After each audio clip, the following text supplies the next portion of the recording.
You make me feel like a bad girl.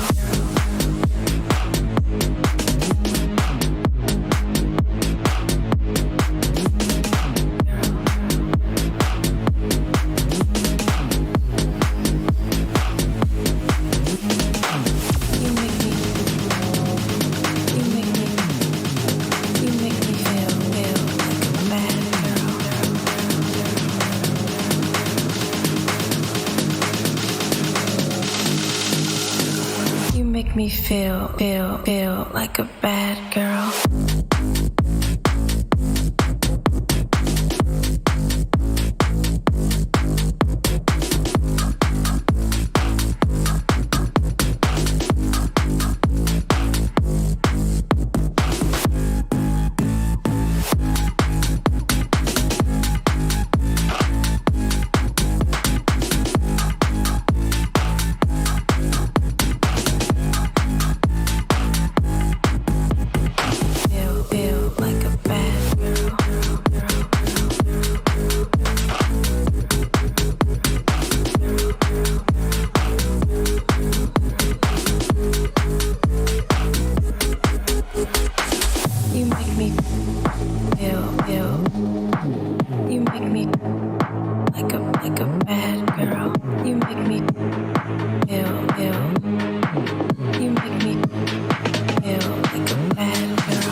Feel like a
deep into my bones and veins. Still feel you feeling me. I can't seem to release this pain that you've planted inside me. You can take this from me, but you won't watch me bleed. You can take this from me, but you won't watch me bleed.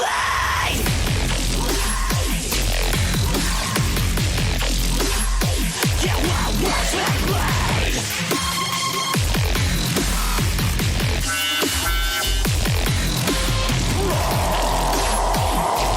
Just right on the facing my way. I'll show you crazy.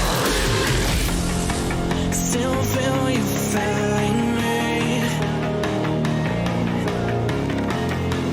I can't seem to find peace. I can't let go.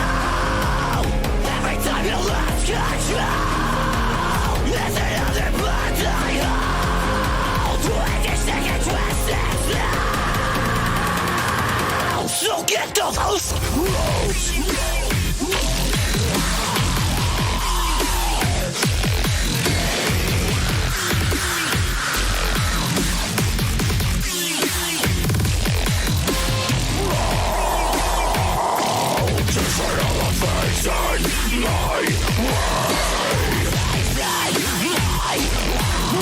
I'll show you crazy.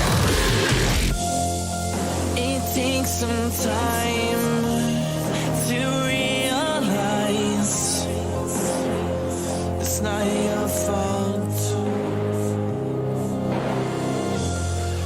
It took me time, my whole damn life, to find the power that's in my hands.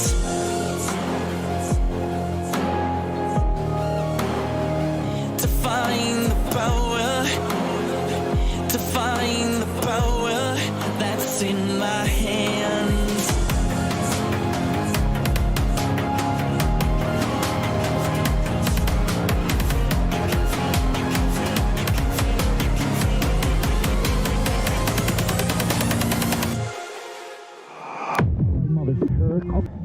You don't have a hold on me. I have a hold on myself.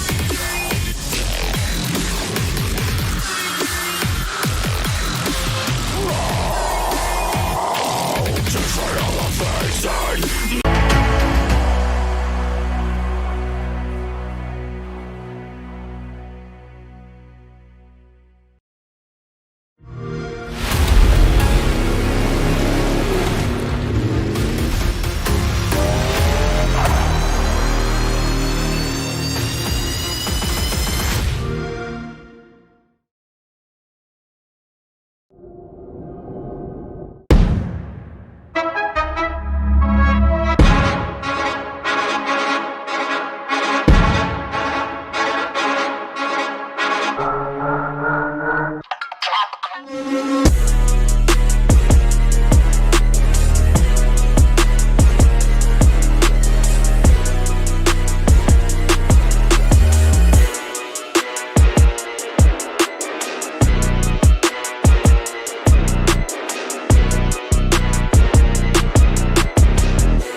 Hello everybody and welcome back to Arena Clash here in week 4. I am Rook and I'm joined by Jack Go. Unfortunately, John is not with us. He's in Malta dying of dysentery due to the Malta water, he claims. And we are bringing you some Valorant action here in week 4. And finally, we are back to some great gunplay. Jack, it's brilliant to have you here with me. And how excited are you for this matchup between Maiden City Bats Echo and T-Side Steelers Fortress? I'm going to be honest, I'm quite excited. I mean, these are two teams that, I'll be honest, never really heard of. You kind of leave us to do a little bit of reading, and it's got us a little bit excited. I'm excited to see some interesting Valorant. It may not be top of the pops Valorant, but some interesting Valorant to say the very least, because, I don't know, there's something about grassroots Valorant that always gets me. I love seeing some of these niche plays that are always innovated in quite marvelous ways. But I don't know, how about you, Rook? How do you feel about, I'll call it the lore into Valorant and how people try and play and pop off plays. How does that work with you? Well, you mentioned Top of the Pops, right? And I mean, it's a bit of an older reference. It still checks out. Don't worry about it. But I do agree, right? It's weeknight Valorant. It's not necessarily the best you're going to get, but it certainly will be entertaining. I think that's the most important part of it here. You get some really exciting plays. We see lots of different picks. I believe not last week, the week before, last time we were on for Valorant, we got to see 2 games of Euro, ill-advised or not. The Euro didn't do particularly well, to be completely honest with you, but we did get to see it. It was really fun. And we might see that a little bit more from here. Obviously, seed 10 for T-Side Sealers and seed 9 for Maiden City Bats, but there is a point difference between the Maiden City Bats Echo right now. They score is 1, 1, and 1, whereas I think T-Side Steelers are 0 and 2 right now. Or no, 0-1 and 2. So they're down on 3 points. And honestly, I'm interested to see how these guys match up and whether T-Side Steelers can get that first match win. As am I. So map 1, Bind. I mean, I'll be honest, Bind is a map I'm not particularly lost on. It's one I'm not a huge fan of, but it's a very tactical based map because it all comes down to baiting util. You can't hit some of these maps without burning some of the enemy utility. I'm immediately seeing that's a KO pick there straight away. That's going to be some util you need to get rid of ASAP as you get Killjoy. It's temptation. It's absolute temptation. I'm not too sure. What a Reyna pick from Outcast? Dangerous. Dangerous. Yeah, I think that could be really interesting to see. I don't think this is normally the map for it, but obviously that Lyra is fantastic at shutting down some of those longer sight lines, and that could certainly be effective if we see someone pulling that up a lot. One thing I do really like is the fade coming out from Sylvia here. I think that's so important to be able to pick up, and if you've got it in your wheelhouse, absolutely use it because it can be super duper effective. The one thing that does surprise me is the double controller coming through with Chuckaboo and Zero Added Sugar, both picking those up. And I mean, if it works, it works. Sure, I think there's a lot of sightlines you can break on this map, but maybe you would have wanted to go for something like the Viper, right? Because that could be super effective. Yeah, for sure. I think the Zero Added Sugar Omen is a strong Omen, I'd imagine. But a Brimstone on this map, I think, is paramount. But then you match it up naturally with a Viper. A Viper is just a much better fit for the most part. And in my opinion, again, I'm very, very much opinion-based. I'm of the opinion that a Viper works better with the Brimstone here. But maybe they can show us how it's really done. How it's really done there over at Maiden City. But I'm looking at it as well. Elective on the Rays. I'm saying a Jet pick instead for the T-Side Steelers, which is I'll call it a Brave pick for this map. I think Jet's very much not optimized for Bind. It's very much a Rays map if you ask me. But I suppose play to your strengths, play to your comfort. Yeah, I think that's absolutely true, right? There is no doubt in my mind that Rays is better on this map. But what's more important is that you're on something that you're comfortable with here, because that can be the thing which really makes a big difference. And you see Outcast is absolutely for that. With a Reyna here, they're looking to go big and all go home, frankly. For sure. Sylvia, a very nice crosshair, I must add. Paint shells immediately from Elective to get him over the top of Truck. Into spawn already. Sylvia falls. Chuckaboo with the easy refrag with the Frenzy. 4v4, spike down.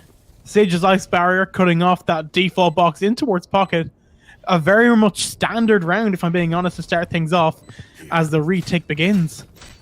Indeed, they're going to try and pick through it, but Straxo is in a fantastic position. Get a frag here, but loses out to Chuckaboo. This is a big chance of them to push forward, but some good play does lead it to just being 2 versus 3 now.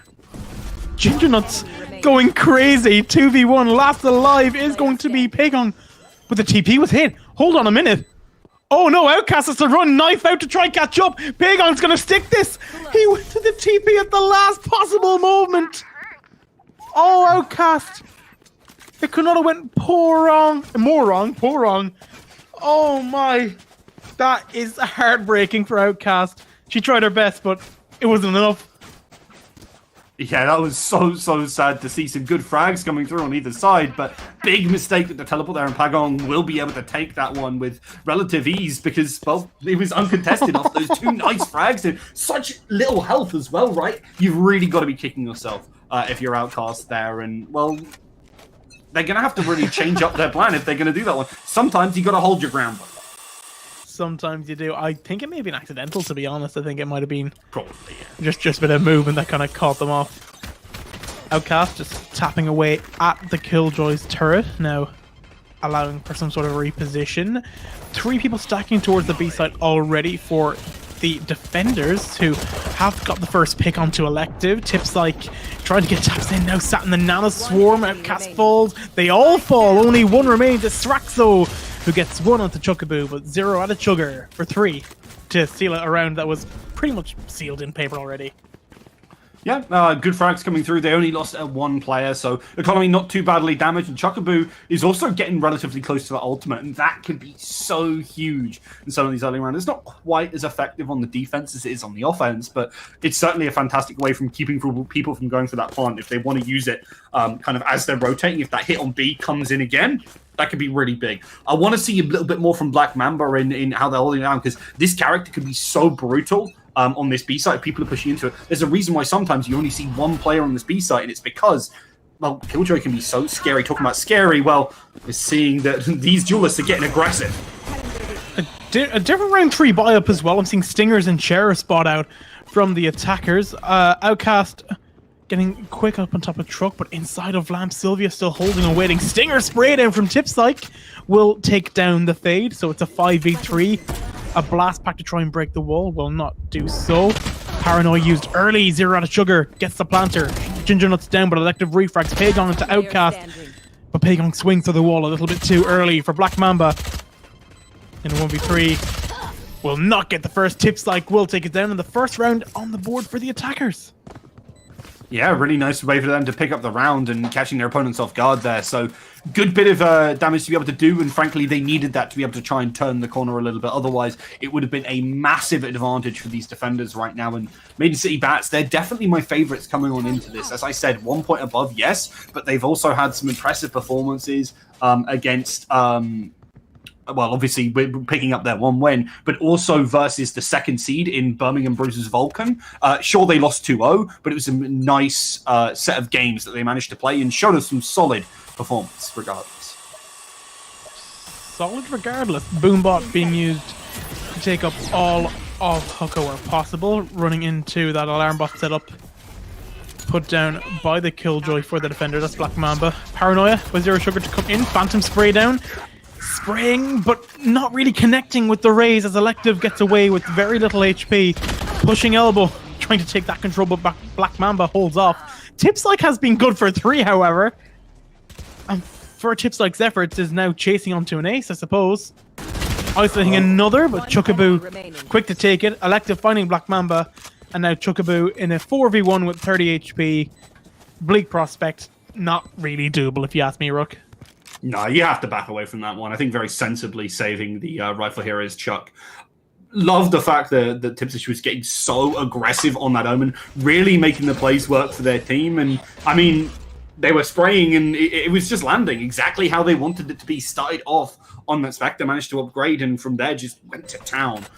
If you can have a player who isn't a duelist doing that, it is worth its weight in gold. I talk about this every time. It's having your characters who aren't your main fraggers be able to deliver. It makes such a big difference, right? When you're working together, when you have the quality of players as a team, even if not everyone's high, like really, really great, having everyone to a certain level is really important. That could be a big deal breaker in this one as it shapes up. For sure. I like the idea now that 0 out of Sugar took on an initiative and used the utility almost like a self-sufficient smoker. So Pagong on the Jet, maybe that dash in tree using a cloud burst to try to take that space. They'll just take it up and they'll sit inside of it. From what I can see, Zero Added Sugar is just working around it with their own TPs, and it seems to be working quite smoothly. They walk on in, they smoke only for themselves, to be honest, because it's Chocobo smokes have been used to primarily help the team from the chokes, but the Omen smokes have all been about taking that narrow space. Example 1. Very narrow, shorty in hand, looking for a window that they tried to take, but tried to back out of at the very last second. Outcast to open things up for the attackers. Blast Pack to take inside. That reveal, seeing everything from Sylvia. Loving that one. Tips Like an Elective will take down Black Mamba and Sylvia for their efforts. So now in a 5v2 with the less weapons, fed at least one rifle. Tips Like will fall, and a Vandal now in the hands of Pagon. Has one rifle and a dream in hand, but obviously has a little bit of backup from players like Chocobo here. Still one smoke available, still has access to that molly if they need it. Outcast and the rest of the gang are watching. 4 players on the angle, and with these slow orbs coming in as well, it's not looking positive. Chocobo tries to get it at range, but Elective's in prime position to deny that one. Ooh. And Pagon is gonna, well, actually managed to find a frag, but is forced out into the open and does eventually tie to Elective, who really is able to make these plays happen so far in this race, especially in that round there. Showstopper also available for Elective to start things off very loud for round number 6. Just getting themselves composed. I think that's the big thing right now. It's just keeping your head above the water. I think this map is very much a defender side map, if I'm being honest. I think with the utility you can offer and how long you can delay, it just becomes a bit of a pain for the attackers to try and get utility dumps to take any choke points. It becomes problematic. So the fact that they're up 3-2 right now, it could be a little bit on the worrying side, perhaps, for the defenders, but I'm sure that won't be lived on for too long. We're watching Chocobo in shower. He smoked high up and he's holding for that shower presence. Elective falls. The Jack is the first pick. Pagon to start things off. In comes the raise. The resurrection, sorry, onto the raise. Showstopper coming in to start things off, and everything falls apart now for the defenders on the A side. Wall goes down, in comes the KO knife, but it all came down to a res to get that Showstopper going. Indeed. Oh, Pagon tries to get it desperately, but Elective is on a bit of a streak right now. Obviously was, stopped a little bit with that frag coming onto them, but you can't keep a good thing down. Because now it's up to Zero to get that frag, get the opportunity back in hand for their team. 2 versus 3. They could make this happen. They could make this happen. It requires a little bit of magic, but that is not the trick you are looking for. Outcast finding Zero Added Sugar. So Black Mamba in a 1v3, trying to time the spray downs. Will eventually find Elective, but now with only 7 HP left for their efforts, will have to peel away because it all just becomes a little bit too much. Maiden City Echo looking quite strong in the attack.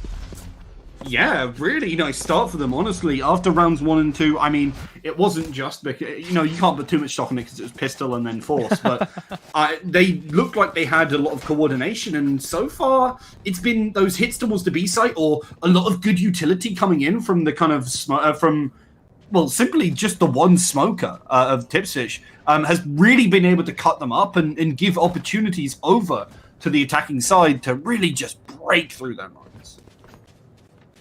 I'm not too sure how they're going to try and buy into this one, because money seems to be a little bit all over the place right now for the defenders of T-side Steelers. Somewhat composed now, a Cloudburst, a Blade Storm in the hands of Pagon, who's walking his way up flank, which is completely unmanned.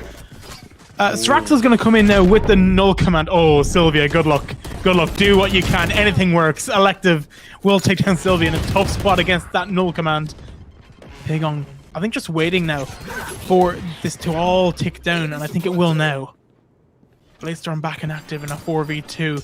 Zero Added Sugar. 1 out. That one's going to hurt a lot. 1 bullet in the Sheriff for Zero Added Sugar. Blazestorm active. Will they get the first? No, the last knife goes awry. 2v2. There's still a chance of this, but the re-wrap from Elective as he finds the first. Can he get the second? Where'd he go? Wait a minute. Wait a minute. What? Uh-oh. Oh, no. It could not have went worse, and the dancing to try and get away as Elective takes down Zero Added Sugar, who gets 0 added value for the round with that judge. Oh, no. What is going on, Rook? honestly, with the way they were finding some of those frags, I thought it was a magician. Unfortunately, a magician really shouldn't reveal their tricks. And Zero had Sugar teleporting accidentally out into the open there on top of that. That was just easy pickings for a player like him. And it's an easy round for them to pick up again. And they really are on a bit of a hot streak. Picking up this many rounds in the attacking half this early on bodes so darn well for them. They've got access to the Empress ultimate. They're also relatively close to some of those others as well. And they really could just run train on this one right now. Pagong tries to make something happen, but unfortunately, they just don't have the opportunity to do so. They get forced out. The players are in the right position at the right time. And Zero added Sugar and the gang yet again have to repel an offense towards this B site. This time, however, they've got 4 players to their opponent's 5, just waiting on that site. And this is such a good chance for them to pick up a round. And a very good chance. Sylvia taking down Outcast to start things off.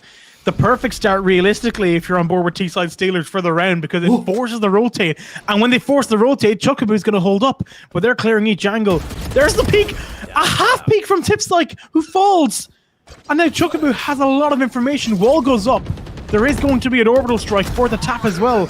Oh, the orbit! It's not even going to be for the tap. It's going to force them back from short. Big On catches and spots the Sage inside of pocket. Elective finding Sylvia.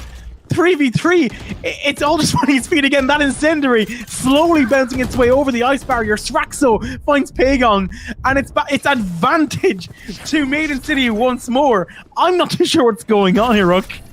There's just been a ton of utility chucked at see what sticks. The Chuckaboo's now trying to make some bullets stick, but unfortunately, they're the one who gets stuck in the mud, taken down right there, and Zero cannot find anything, unfortunately for them. 3 players remain alive, and despite what was a really good choice on the B site with 4 players waiting there, they read the push, they dealt with it properly. Sylvia got that frag, got their first frag on the board, and really set up the team well, but unfortunately, Chuckaboo getting that Earth frag wasn't enough as well to kind of set them up on the A site, because the utility was there, right? This Sage is available, and Ginger Nuts has just been in the right place at the right time with those walls that are so hard to push through. Even though one of the pieces got destroyed, this setup is so good. You can just back off a little bit, set it up, incendiary, orbitals one to strike, and even more chucked at that position, and it did not matter.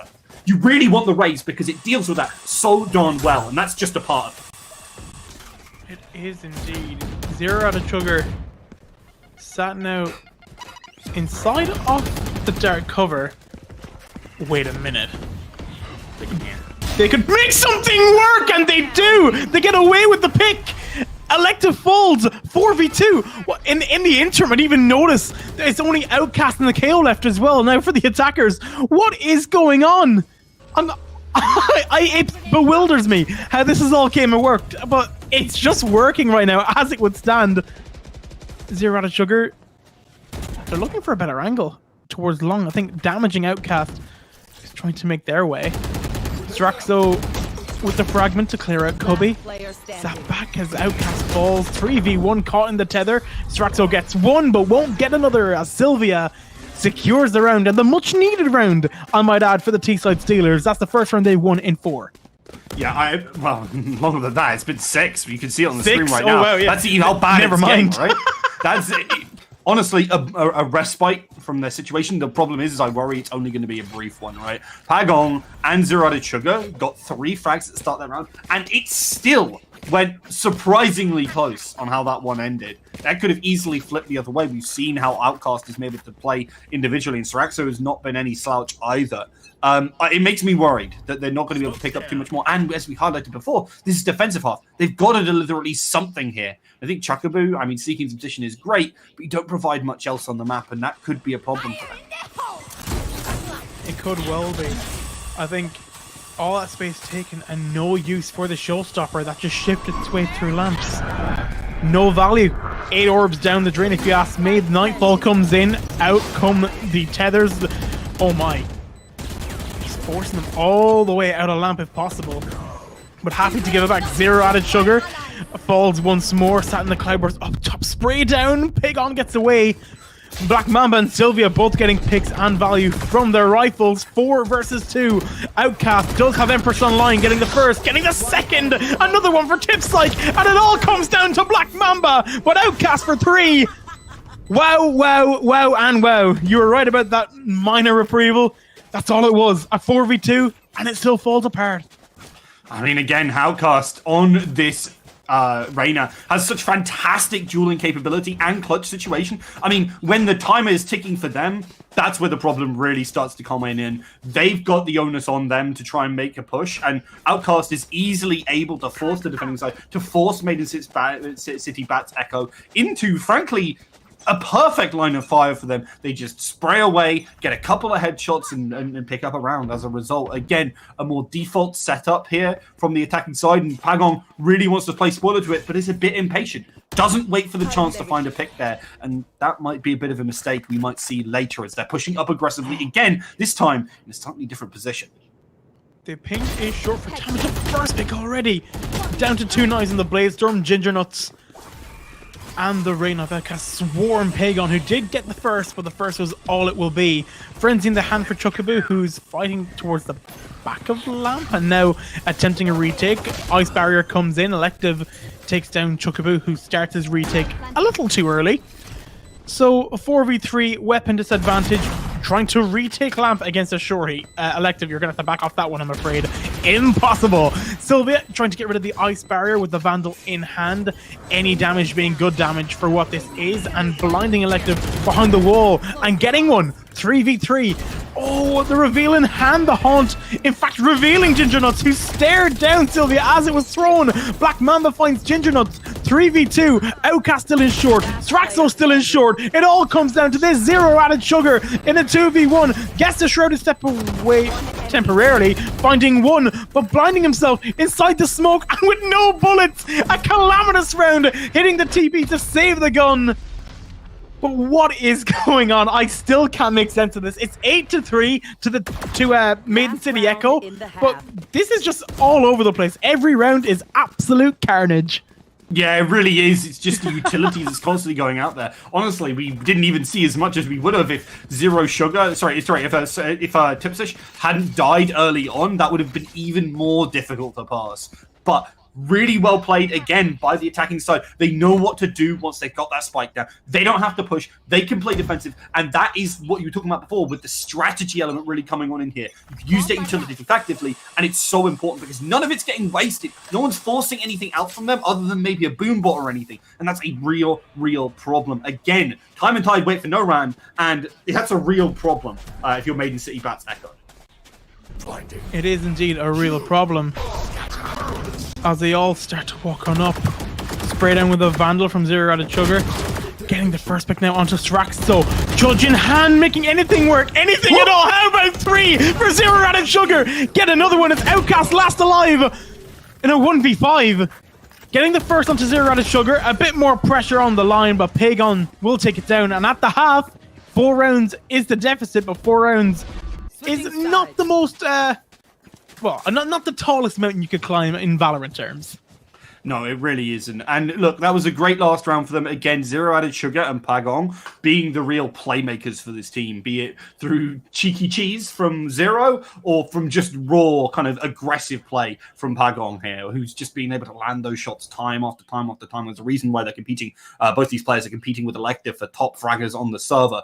In spite of the fact that their team only has 4 rounds, they've been delivering a great amount. But unfortunately, it's not been enough to really push them over the edge. And I think a part of that is because it's relying on these plays to be made. When you're on the defense, you're supposed to have that advantage. You're supposed to be able to force your opponents out of a lot of utility. But, well, T-side Steelers, Forgers are just being able to get away with skipping a lot of steps. And it's so brilliant for them because all the utility can go in the perfect place. And that certainly wasn't the perfect place, but that's the perfect place for Pagong to take down Outcast as they're looking to surge onto this B-side potentially here. I mean, look, I think I've always had a rule because I have a lot of errors in Silva myself, Rook, and the rule I always have is you can always say that whatever space you revealed is clear, even if the lineup messes up. Simple. So be sure it was clear as the round commences. We see Ginger Nuts holding out, but Pagon and Chocobo do get their picks. Zero Added Sugar also. Omen dipping to finish off the round. 3 rounds to separate them, and a good start, if I'm being honest, for the attackers. T-side Steelers, they're not letting this one get away from them just yet. Not just yet.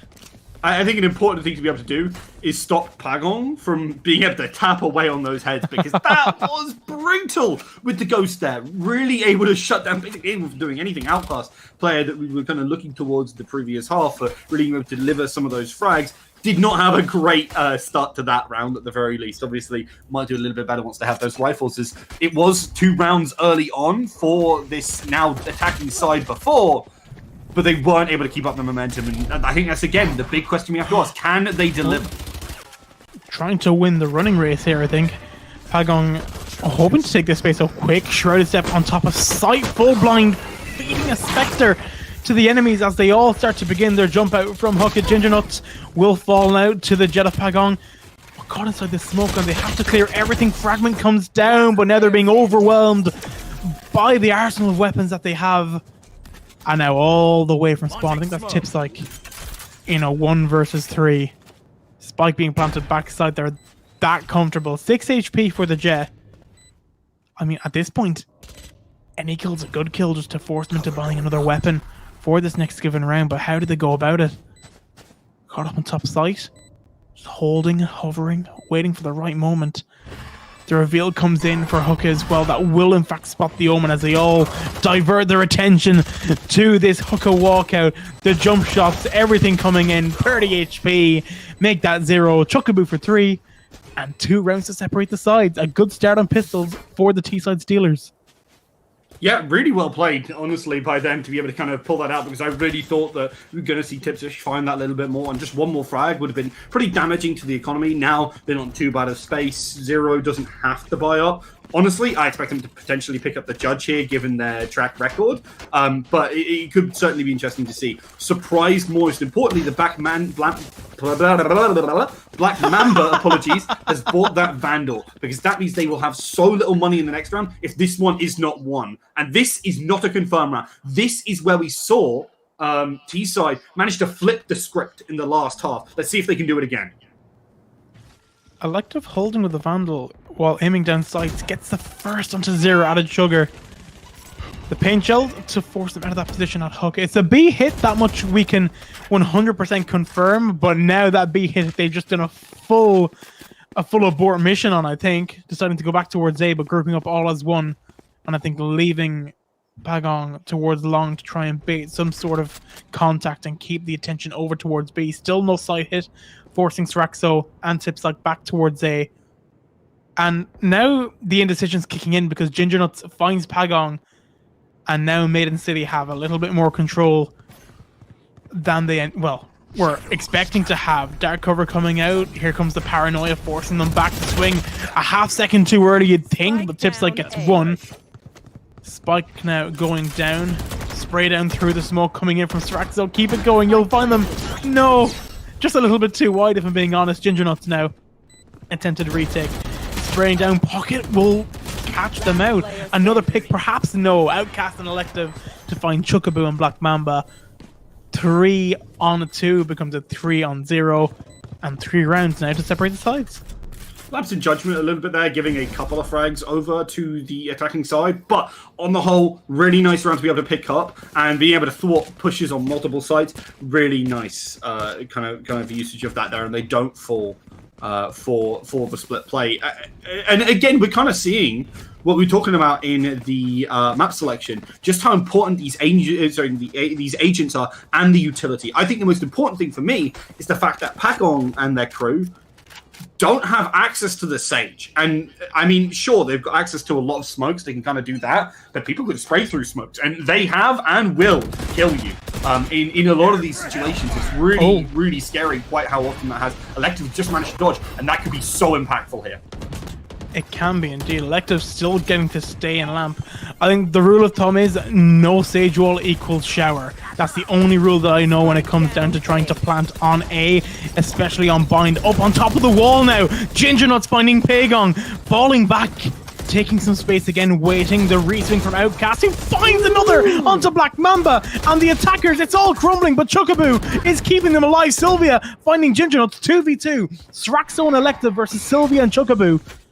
Incendiary coming out to try and clear them out from behind triple.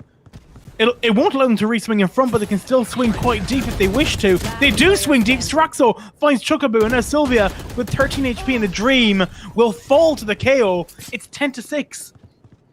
It's 10-6, and honestly, the 4 in that round was that they dropped that spike out in the open. They tried to go for the plant again because they don't have the wall. They can get sprayed, they could die, and the spike can be out in the open when the dust and then when the smokes, most importantly, settle. You saw how that map looked, how that site looked. A is very open from a lot of different angles, and if you can't cut it up properly, it's a real problem. That's why, at least if you're not taking this Sage, you really desperately want to take something like the Viper, because she can use her abilities again and again. That reusability is so key. It is so important. Sylvia Marshall in hand nearly gets first contact onto Ginger Nuts as that wall will fall. Out come the slow orbs to slow them down. Zero added sugar with very aggressive smokes, allowing for the defenders to play in. I'm unsure if these smokes are helpful, if I'm being honest, Rook. What do you make on those? What's your take on those smokes? I think they're not bad, but I think that slow orb is the really brutal thing. They finally managed to push through now, but look how many players are here. Black Mamba is in a perfect spot, though, and manages to foil Ginger Nuts. It foils Ginger Nuts at that. 4 versus 4 as Elective getting ready to peek out elbow. Sylvia not catching with the tether, and I think gambling a little bit too much on where that contact was going to be. First one inside the tube will not anticipate the second. So now Chuckaboo versus 2. The first of which tucked in default, full spray down. Perfect scenario here for Chuckaboo. But Outcast with a Vandal in hand and full HP and all the confidence in the world as she slowly works her way around backside, trying to spot out the Brimstone. Stomping in, giving away that audio, getting on and moving, the peek out. Nothing. Will that get the timing? No, they're good. No, yeah, they've just got the timing. This is going to be within like milliseconds, but they've got it. Another round going in favor. Oh! Wait a minute! Oh my days, I was fooled by my own audio. I was completely fooled by my own audio.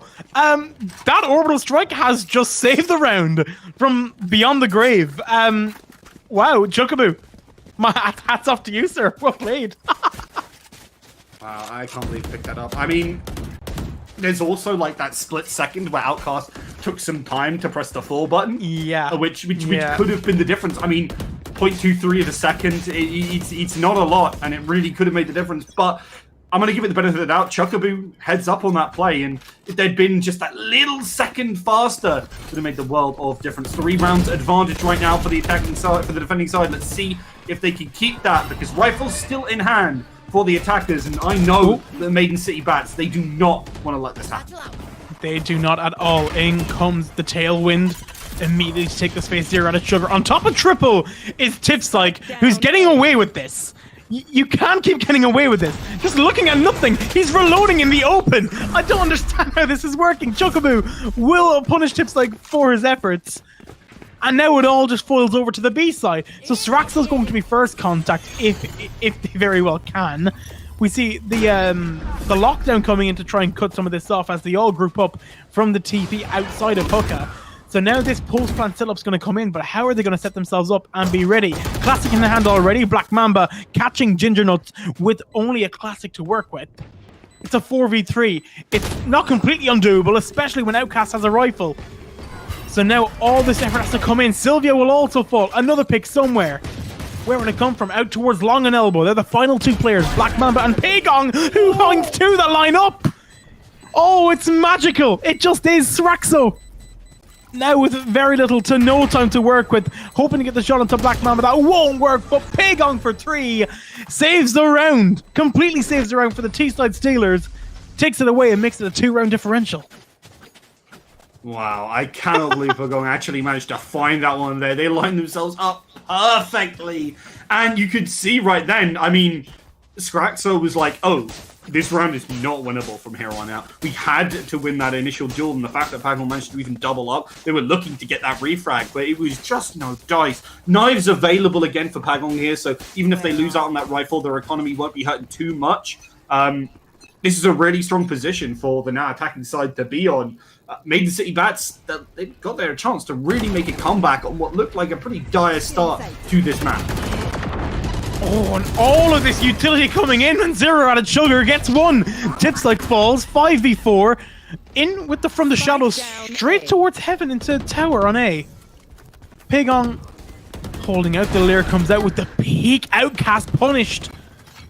And that's where the Lear just doesn't have as much value because the dry peek into essentially nothing catches them out. So now Straxo politely making the way around triple, finding the first. Next contact's going to Sylvia, who also falls, and now it's a 1v1.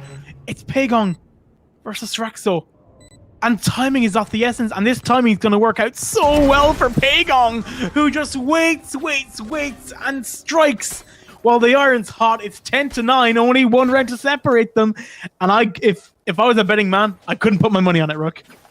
You really can't. And again, this is one of the things that gets so exciting about these kind of matches of Valorant is that you do see the swings back and forth and back. And these teams, I mean, they are well matched up. 9th and 10th seed really are delivering some really exciting matches. And I'm absolutely here for it. Couple of ultimates available, but this really is a round that, well, should be even Stevens after the result. Unless something magical happens for the T-side Steelers, it's going to be difficult for them to really forge a win out of this round. It may well be.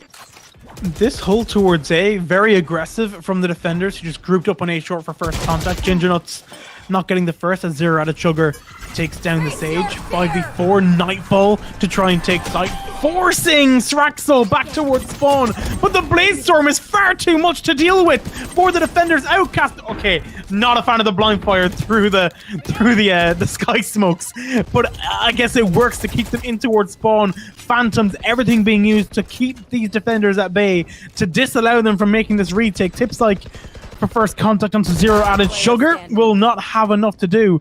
So now Elective with 50 HP and a Dream in a 1v5. I'll see much more winnable situations if I'm being completely honest. And when you're up against the Frenzy of Pagong, who just seems to be on fire, I call that unwinnable. We're level.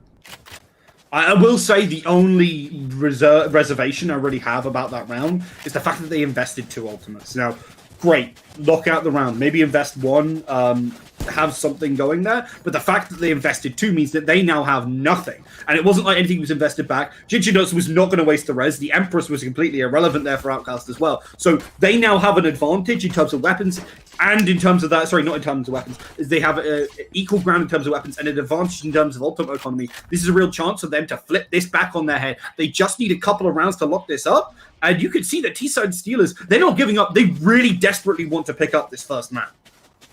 They desperately do, as they all push all the way up B. I'm mesmerized by it. I think it's like the snowflake crosshair that Sylvia has. It just looks brilliant. I love it. Incendiary to try and force Tips like out from this short cubby. Out with the Prowler, not making any contact, but they all just swarm the side. So now if they try to execute here, they could be walking into an absolute meat grinder. The execute comes in. Straxo finds Sylvia to start things off. Pagong running around side looking for any contact where possible, but Elective and Outcast get their picks too. It's simply not enough because Chocobo has a mountain to climb, and a mountain too tall it is. Outcast to take down Chocobo. The lead restored by the defenders. Oh my. Yeah, wow, what a round to pick up. Economy is still fine for Maiden City Bats, but that is not a round they really wanted to lose. They wanted to keep that momentum going. Do not give away the edge rates, and there wasn't even any ultimates invested there. There's going to be access to the ultimate for Tipsish as well, and not far for Elective either. So that showstopper that's been brilliant in gaining the ground is going to be ready relatively soon for that retake, for a kind of a push denial. So they're going to head back towards that A site and look for a good push there again. But Ginger Nuts is going to deny one of the all-important routes and get a lot of information out of them. That is a great usage of the Hellfire, however, and Chocobo rains down and takes out Outcast. Oh my. So Zero Added Sugar is taking all of Lamp. Oh, caught in the iPad, caught in the menu. Ginger Nuts will find Chocobo to start things off there, but Pagong finds Straxo for the easy refrag. 4 versus 2 now, and these picks are all so important. Any damage being good damage, but the satchel's not helping Sylvia. Finding Elective, the refrag from Tipsike. 2v1. But how do they go about this? Oh, wow, the angle, the reposition from Zero Added Sugar gives Tips like 0 space to work with, and we're level again, Rook. We are level, but importantly, I want you to take a peek at that economy. The problem is that because they only won 1 round in the last 6, they don't have much in the way of weaponry. Outcast and Tipsish, yeah, but no one else really has access to enough to put up a proper fight here. And you can see them considering going, okay, is it worth buying the rifles here? Because we know we're unlikely winning this round. We're going to go for those SMGs, and I think that's absolutely the right decision. You've got to lose this one, take yourself to overtime, and it's unfortunately, guys, just a reminder, we are not win by 2. We don't have time for that, unfortunately, due to the time restraints of this tournament. But they can play for that overtime. I absolutely believe it. I also believe in that as well. So, Outcast holding the front of this dark cover. Tips like coming back from the shadows. I'm guessing a preempted flank that was spotted immediately by the attackers and now forcing them into a bit of an impromptu rotate. I think they weren't really set on rotating, but they've got to work with it now. 4 grouping up towards B. The execute coming in ever so slowly. First contact is going to be Zero out of Sugar, who folds to the classic, and the reswing is there. It's there and ready, so Chuckaboo hoping to keep back Elective, who they know is tucked in right at the very corner, and the first one comes in to even things out. Oh, shot from Pagong onto Ginger Nuts. 4v3, and the attackers have the advantage, and they hit that TP immediately, and they're going to walk into an empty site because the defenders that have all over-rotated, Outcast and Sraxo, made their way to B, and now with timing of the essence, Spike's going to go down here. Oh, what a chance for them to really pick this one up. Outcast gets some spray, takes down Black Mamba, almost gets some damage onto Sylvia there, really wants to find the frag, but with a Spectre, this is not the range to succeed. It is not indeed. Out comes the Prowler, Pagong onto tips, like huge from the jet. Another one perhaps, no! Outcast to cancel with the spray, and another for Outcast! Oh my! It's all down to Chuckaboo in a 2v1. This could be the swing round. This could decide everything, and it all comes down to this. Outcast for 4. She goes crazy. It's 12-11 at Thrifty round, and that could well be one of the deciders.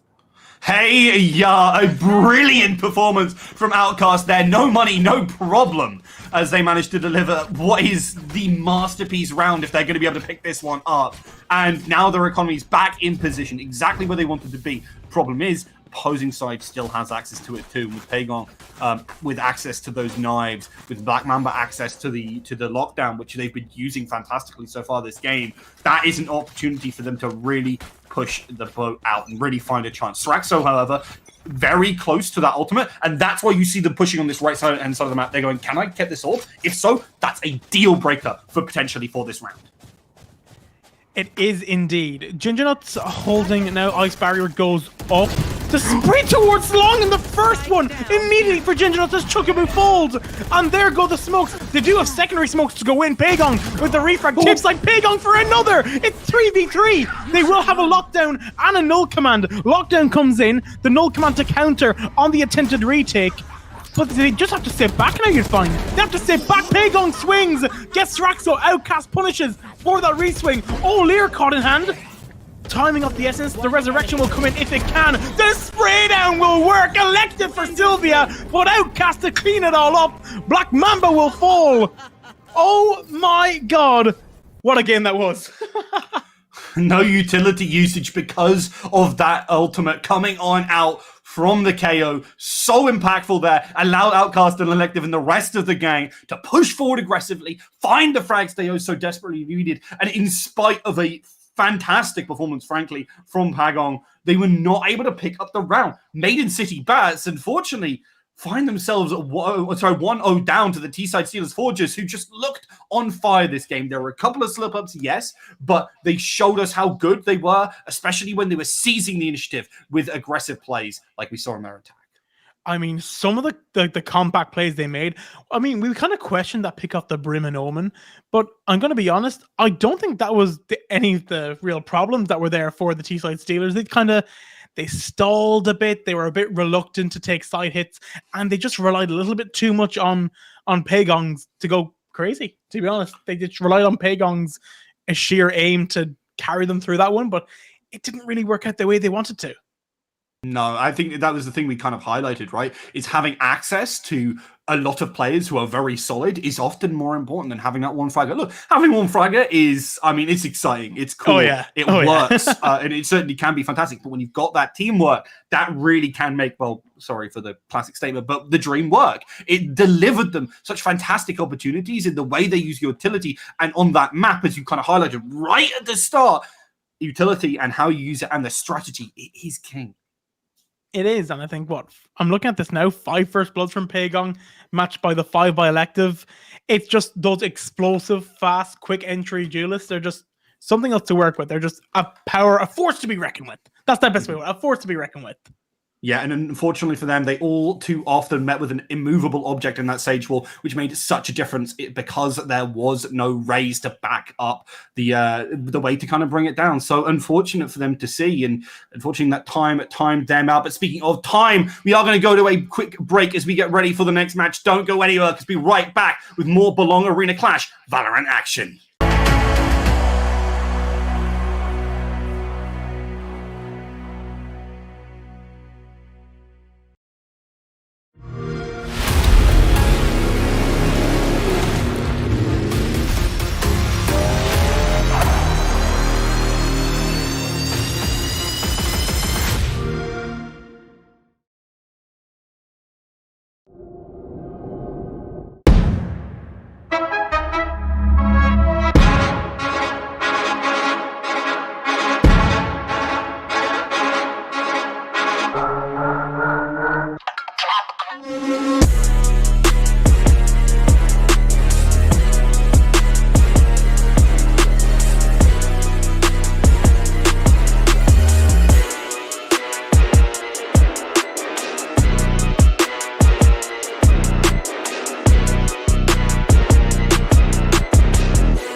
You make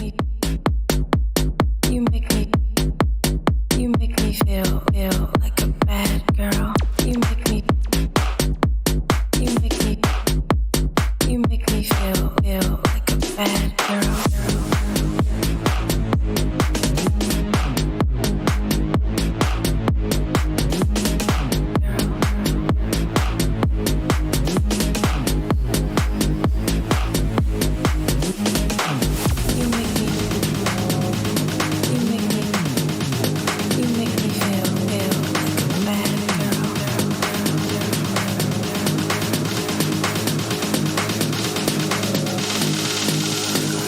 Make me feel like a bad girl.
like a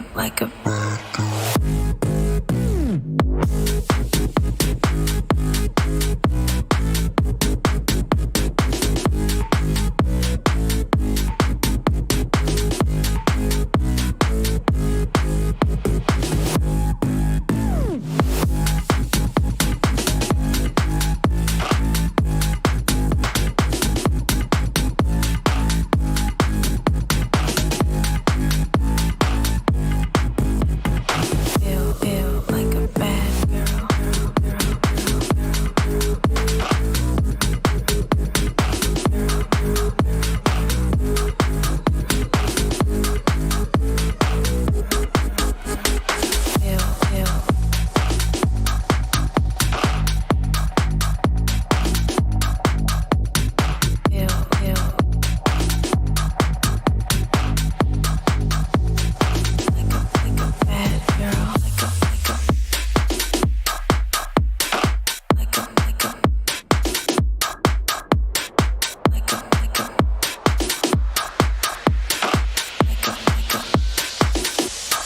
Bad girl.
And welcome back, everyone, to Belong Arena Clash Valorant Week 4. I'm Rook, as I mentioned before, joined by Jack Ago, and we are back for the second game of the night after what was absolute nail-biter between Maiden City Bats Echo and T-Side Steelers Forges.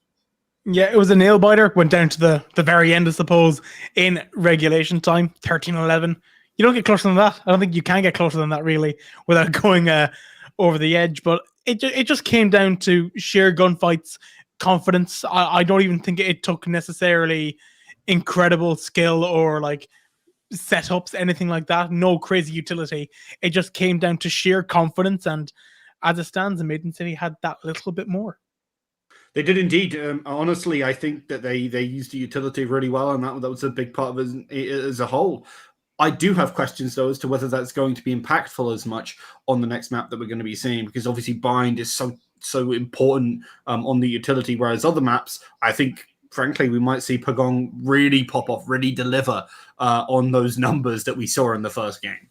Yeah, for sure. And I think, from my understanding, the next map is supposed to be Haven as well. And when we talk about bind, we talk about how quickly people can rotate. When we talk about Haven, in my opinion, it should be slow and steady. You cannot go too quickly on Haven, because when you have 3 different sites to execute onto, it's a little bit crazy, if you're asking me. A little bit crazy. Yeah, I think that the question really remains is the thing I see about Haven is whether Pagong can kind of deliver that same performance, because Haven is a map where, because of those different angles, people can get split up a lot more, and you don't necessarily have the ability for your single fragger to get those multi-kills time and time again. You get one kill, and then other people are in other places, and they come back, and then you have to do it again. And Pagong certainly can deliver. The question is, will they? Will they be able to find those opportunities again and again and again? Or will this team, unfortunately, not be able to use Pagong as such a crutch and potentially find themselves losing 2-0 to the T-Side Steelers Forges? Yeah, I think we've seen it talked about a lot in like maybe more mainstream games as well, where they talk about, they choose their primary entry or their primary fragger and go. So like with Sentinels, like 10s, go kill. The whole idea, Pagon, go kill. The same initiative, the same idea is being thrown out here. And looking at this immediately, I'm seeing a Neon being hovered. I'm seeing a Reyna being hovered. I'm seeing a Viper being hovered. I'm not too sure what the play is going to be here. I double Fate Sova on Haven. I'm going to be honest. I really like this.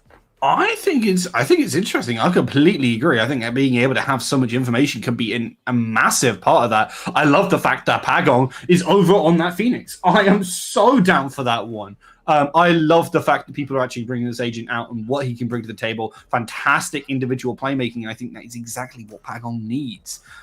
With some backup as well in terms of these initiators, that is perfect. But I want to quickly highlight that Brain. Run fast, lady. Neon, that's the one for Tipsish here. I think that's absolutely fantastic. I think this agent is really slept on. The ability to rotate quickly is worth its weight in gold, especially on a larger map like this in Haven. So I think Tipsish is going to be able to have a lot of presence on this one. And now the fact that they have Straxo overall on that controller, they're not so held back. And not only that, we know it's Tips like as well on the Neon. So not only is it lady run fast, but it's gun shoot good as well. It's brilliant.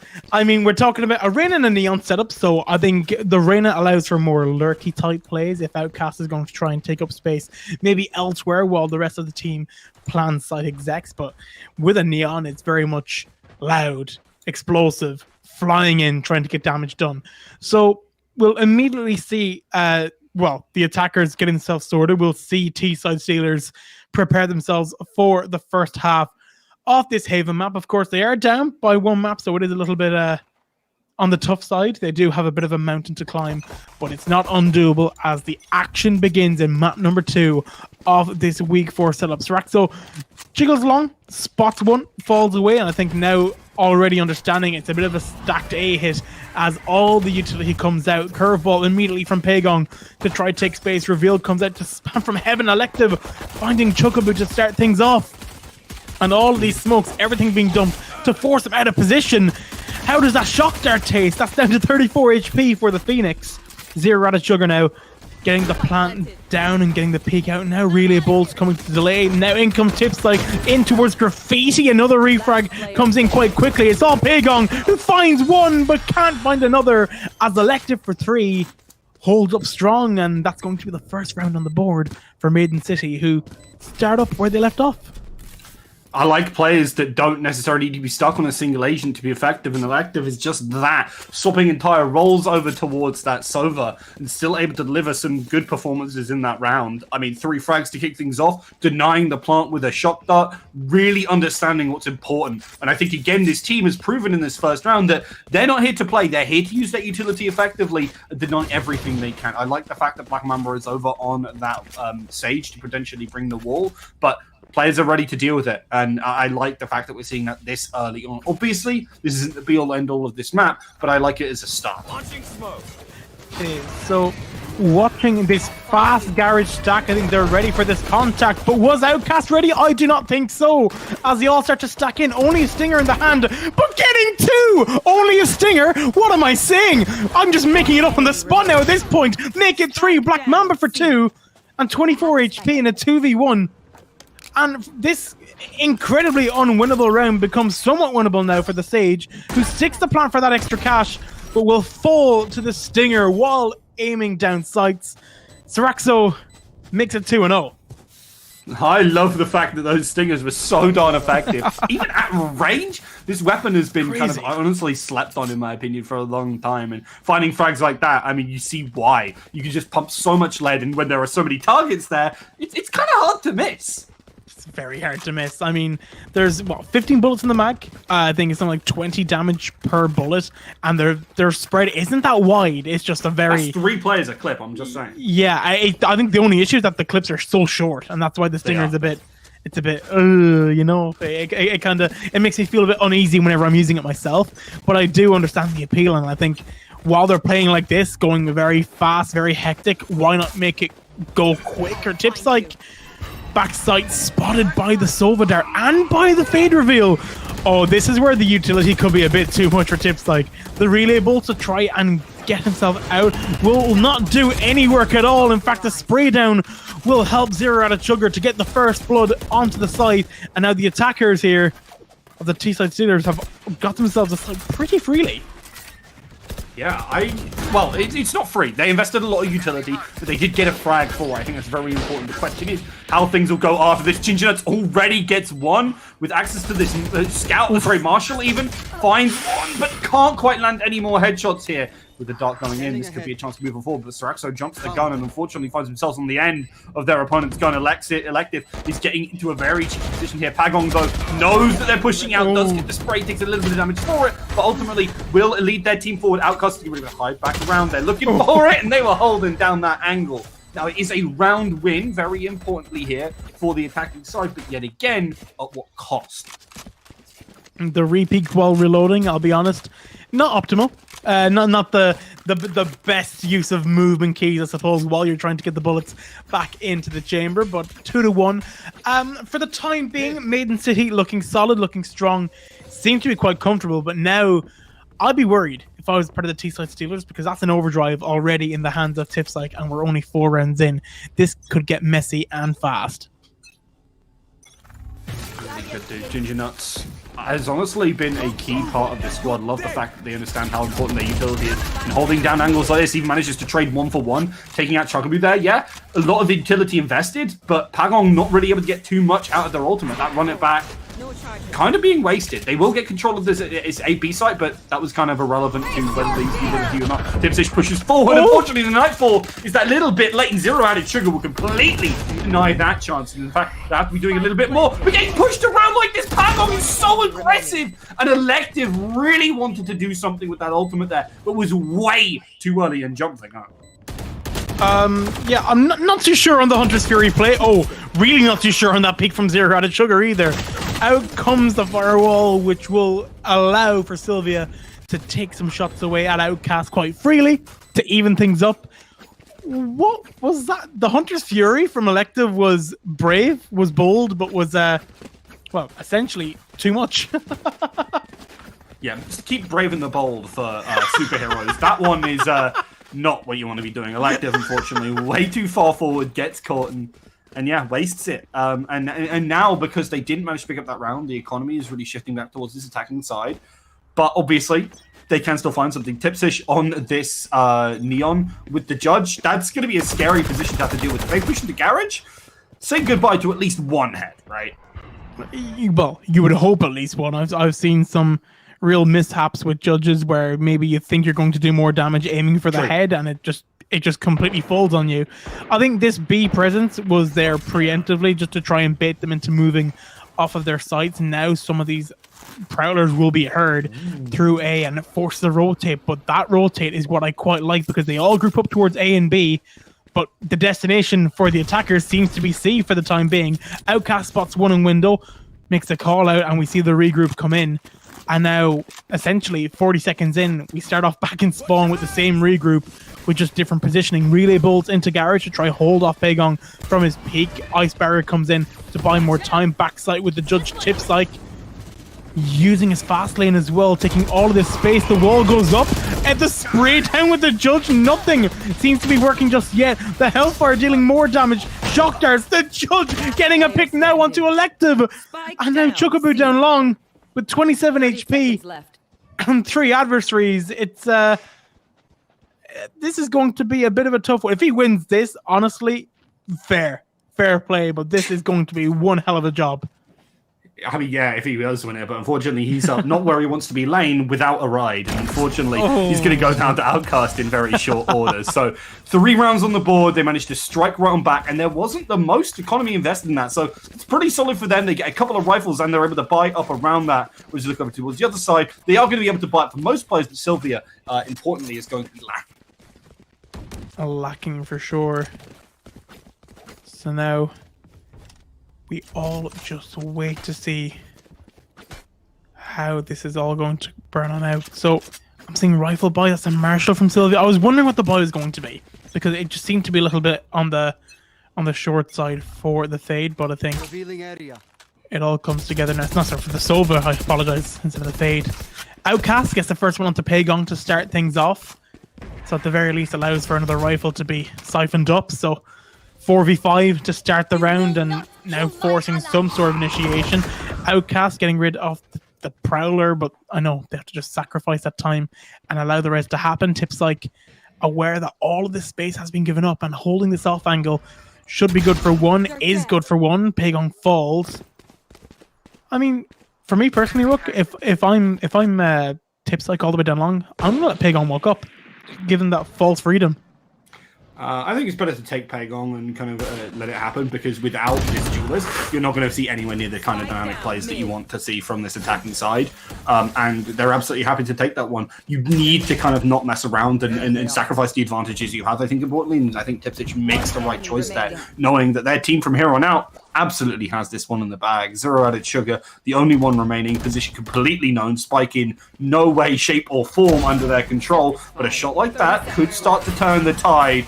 With dots in the back again, they hold down and take out Outcast here. 0 added sugar right now on a bit of a rush. On a bit of a rush. But it may all just be for nothing. That rush may turn into a sugar crash with the back turned and 10 seconds to go. It's all a little bit too late. The team ace for the defenders. Siraxo, just to clear things up, it's 4-2. Relying on magic, relying on some very creative plays just won't be the way if the T-side Steelers want to see another way into this matchup. But for the time being, we just have to sit and watch them maybe struggle their way through this half at least. I think their composition, as I see it, very defender-sided.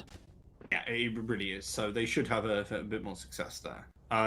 One thing I do want to highlight, by the way, in terms of composition, I actually really love this Neon for a couple of reasons. I mentioned the rotates, but also Neon fundamentally just gets space which other people haven't got. By being able to move that little bit faster, she takes so much control over the map, especially on larger maps. She's really effective. I think she's absolutely wonderful on Breeze, and I think more teams should be running her there. She does so much work for the squad. 0 added sugar manages to find an all-important frag, and they find themselves even Stevens in light of their lack of weaponry. They are going to start to shift up, maybe look towards that seaside. Well, now they got to regroup. It's a case of where spray down, hoping to connect from Elective. Shock darts coming out to try and force 0 added sugar from the spot, and he will be spotted out. So Tips like finds the fade, but Black Mamba in no position to try and refrag. And that recon, with all its bouncing, doing some serious damage. No angle can be held as Tipsyke swings that little bit wider, gets his third, and opens up a 3-round gap. Yeah. Just being able to really push that advantage, getting those first couple of frags, trading back and forth, honestly, at least initially. But with the fact that they had to push into these defenders and they got the right circle, I think, honestly, the attackers looked at it and went, okay, we got a frag on B and a frag in garage. That'll be where the opening is. But naturally, you see that, see where the push could come, and we see the rotates coming on in from T side, and they make the right decision, netting them even more. 4 ultimates available now for Maiden City Bats Echo, but the question is whether they get to use them. Ooh, Siraxo spotting very quickly that he had a serious disadvantage and falling off side. Pagong, run it back being used to take all of site, now aware they have all of the ace side freedom. Hot hands into the sky smoke to force them back on their initial retake as they all get ready to group up and start their move. Sprayed and Elective getting the first. Recon, well, the drone will get taken down mid-use, so no damage to be dealt. No information to be garnered. Still 5v4 with the player advantage. Zero Added Sugar finds the racks up to start things off. The slide out from Tipsyke won't actually dissuade any of the players from their angles. Recon comes out. Elective still sat in the sky smoke. Ginger Nuts now rezzing, which I think that might not be the best play because time is of the essence and I don't think they have enough. Nowhere near enough. And Pagon can start to chase it. As the bomb begins its final cycle, the spike begins to detonate as it is, and away it goes. A 3-man save being used with the aid of the resurrection. I've seen better times to use it. Yeah, I mean, it doesn't hurt too bad because it's decent for the economy. You look right now and their economy's not in the best of spots. They're just about able to buy up the Tipster share, among other things. Sure, they could have dropped from Elective. It's not amazing, but it certainly does at least keep up some of that tempo. And they're looking to strike right on back, because what was the key in that previous round? Well, it was the 4 ultimates. Shocked at that situation. Sorry, just 3, because Black Mamba didn't use theirs. But 3 ultimates being chucked at that situation to try and make it happen. And next time, well, they won't be able to get away with that kind of shenanigans. They won't be able to get away with that kind of greed in terms of investment. And you can see that the defenders are like, okay, do it again. Go ahead. We dare you. And that's why you see Outcast being so aggressive. Whether that was the right choice or not is a different matter, is now that C site is potentially wide open. Well, as we see it from the map in our top left, that left-hand side of the map is completely free. As they start to regroup, relay bolts coming out. Black Mamba already on site with the ice barrier to cut off all of spawn where possible. And now allowing for a pretty clean site take here for the attackers, who do find themselves at that 1-person advantage. Hunter Fury comes out, whiffs, will hit once onto the fade, will not hit again. Zero Added Sugar getting away with that. Recon dart towards backside will get some information. I think only on one player. Doesn't even get the chance to. Zero Added Sugar will fall, however, for their efforts. 4v4. Pushing it from the sky smoke without a flash. Always a risk to take. Chuckaboo for 3. Chuckaboo for 4. On for the ace. The Brimstone waiting for that final shot and getting it in. It's an ace for Chuckaboo. And that's the attackers getting a very swift round and putting themselves within 1. What a round for Chuckaboo, the Brimstone.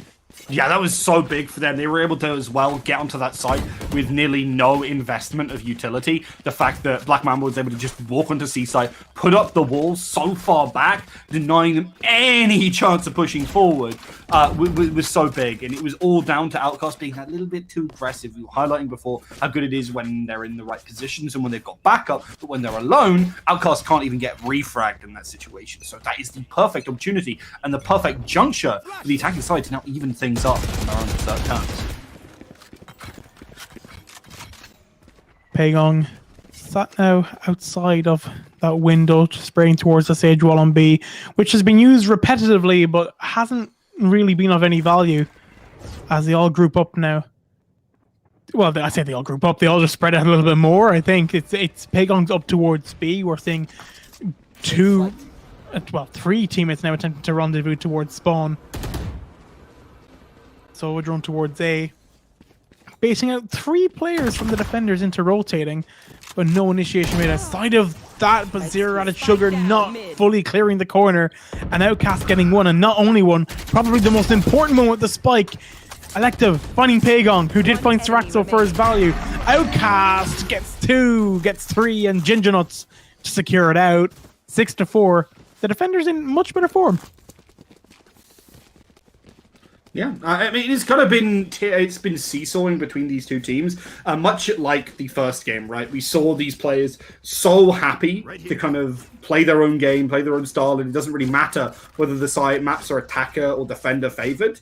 As long as they find their individual plays, that's been the big part of it. Whether that's been as a collective or an individual, that has been the key part. And I think, honestly, I'm loving this side of Maiden City Bats so much more because it's not just the Pagong show. Everybody else has been showing up as well. Outcast again bites off a tad more than they can chew. And that C site is wide open yet again. This is a big mistake and they need to claim some sort of control of it, if not for the fact that they physically can't. They can't step up in the way they want to. Elective finds a really important frag, but Ginger Nut exposes themselves to the elements, and the elements say, all right, you're dead, mate.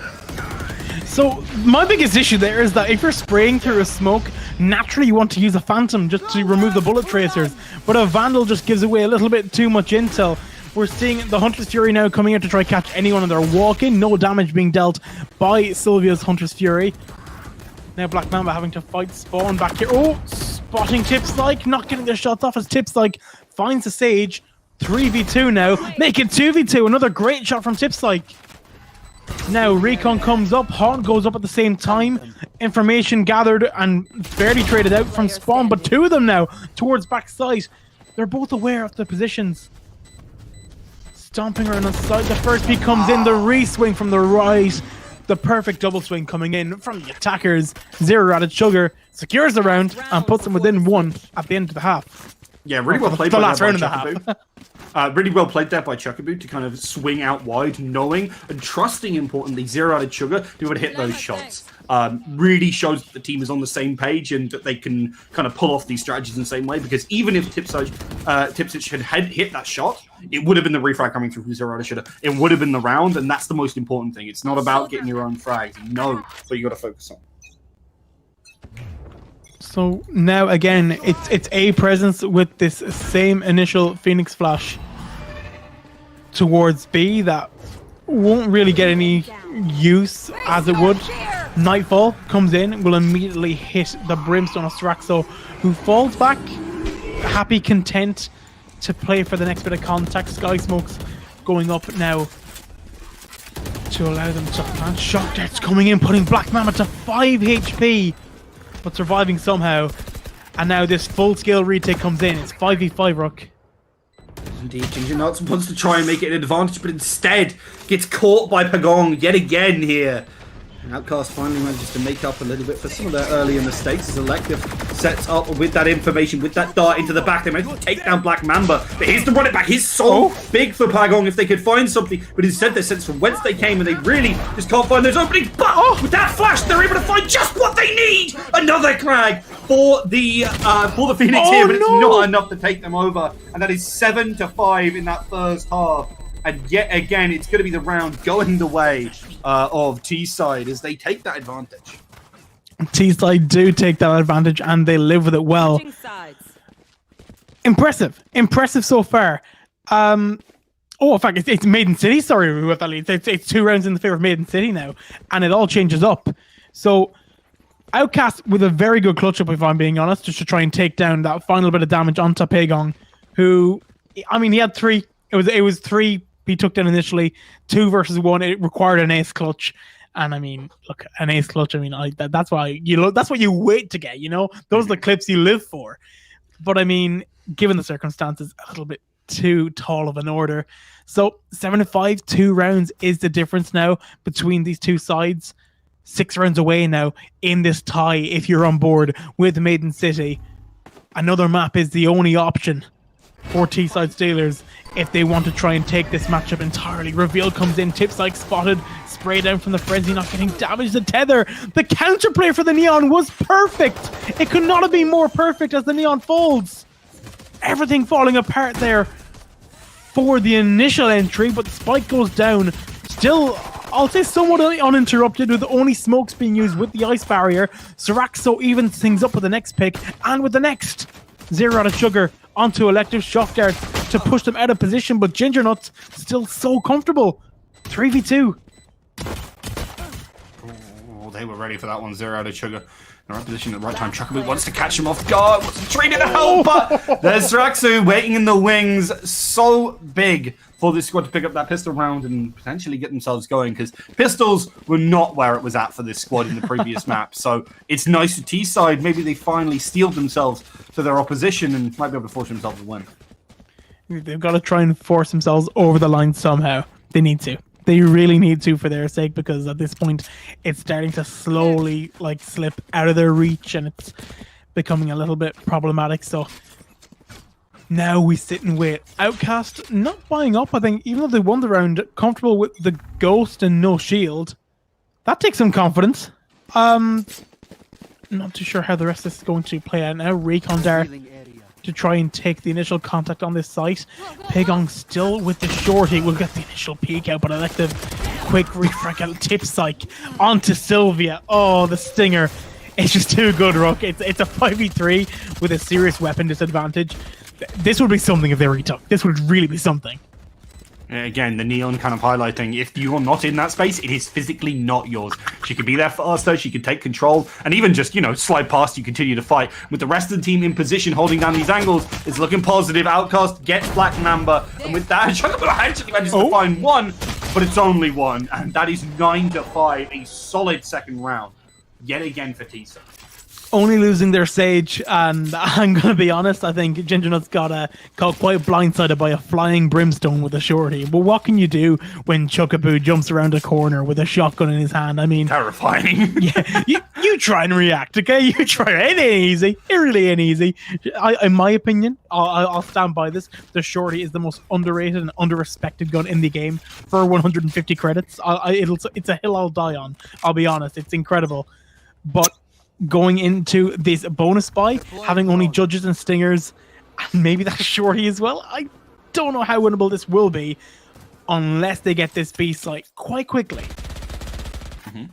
Already trying to crack him in the wall, but look who's here. Black Mamba is ready and willing to try and put down this incursion.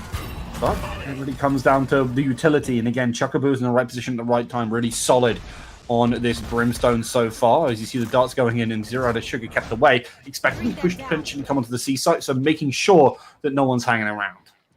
And look at all the space. Look at all the space that the attackers are giving up.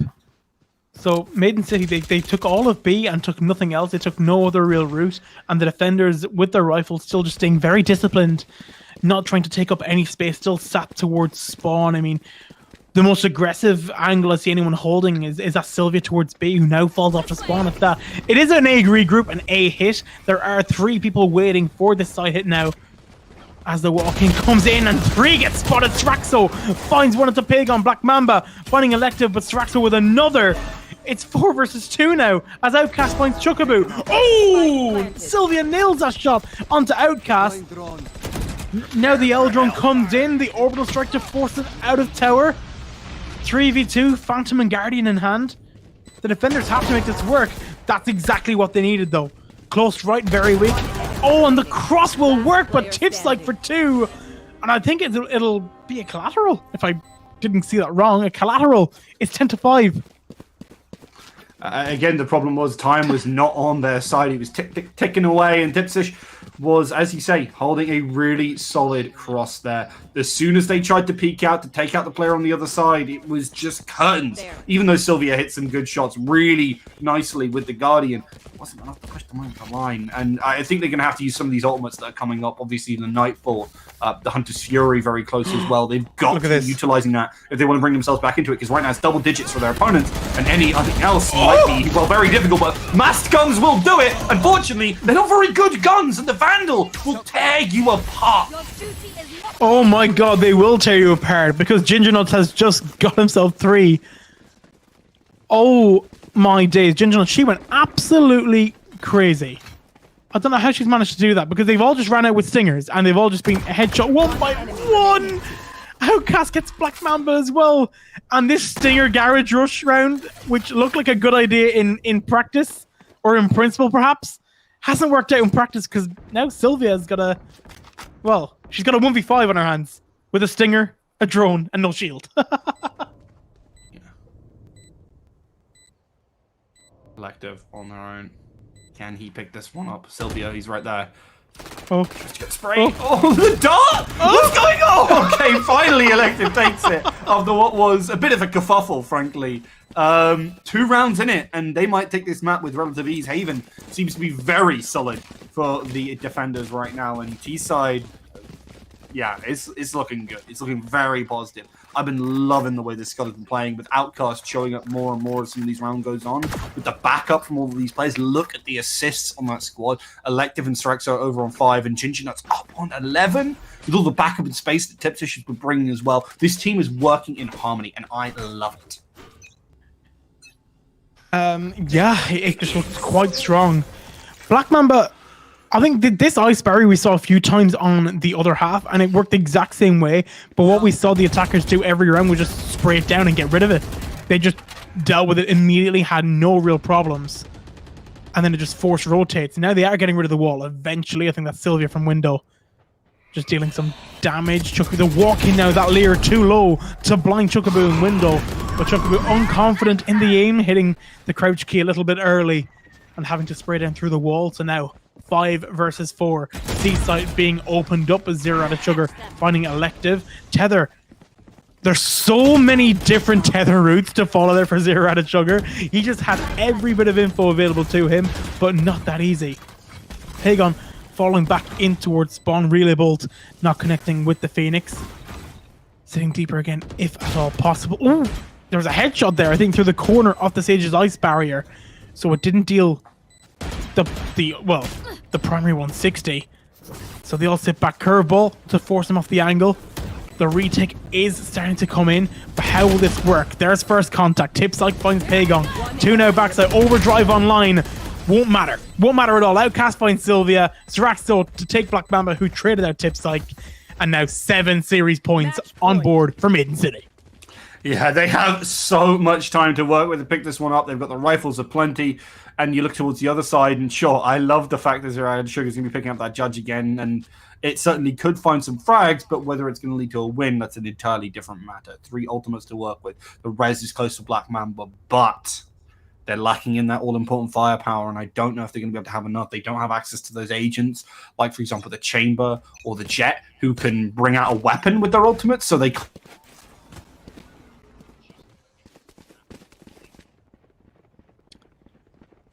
So 12-5, Judges, Spectres, everything hand. Initial recon that comes up will cause some problems! Or the shotgun will! Good initial pick for Pagon. Oh, the Hunter's Fury used a bit prematurely here, wasn't it? I think it's a bit premature, and now Sylvia's been hit by the first.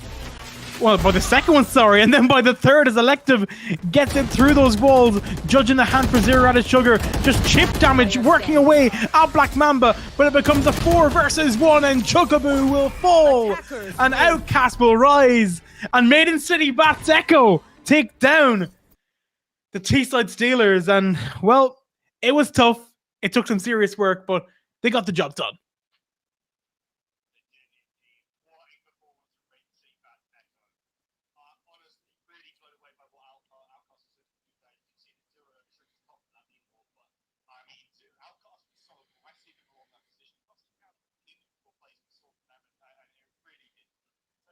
It really did. Well, look, I mean, it was a good series. We can't take it away. It was a very good series. One more so contested map, followed by a map that seemed to get a little bit out of the depth of the T-side Steelers, but we're not going to doubt it. They did everything that they could. They put up a serious fight, but especially on that last map, the Fade, 0 out of Sugar, they just had... I want to know what they had for cereal this morning. You know, like, they were crazy.